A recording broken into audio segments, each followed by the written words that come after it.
बादशाह ने एक ख्वाब देखा कि उसके सारे दांत टूटकर गिर पड़े हैं।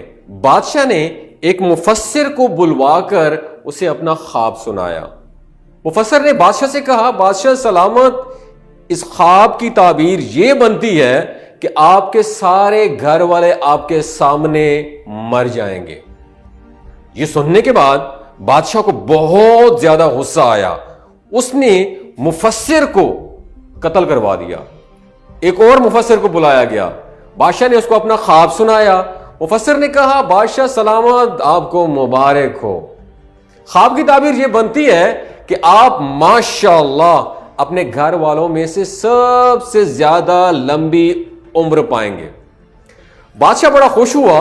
बादशाह ने खुश होकर मुफस्सिर को इनाम व इकराम देकर रुखसत किया।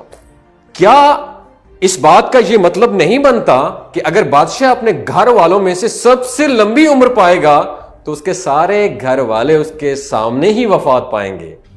जी, मतलब तो यही बनता है, मगर बात बात में और अल्फाज में फर्क होता है। आपका बोला गया एक एक लफ्ज किसी दूसरे के लिए मरहम भी बन सकता है और जख्म भी बन सकता है। इख्तियार आपके हाथ में है।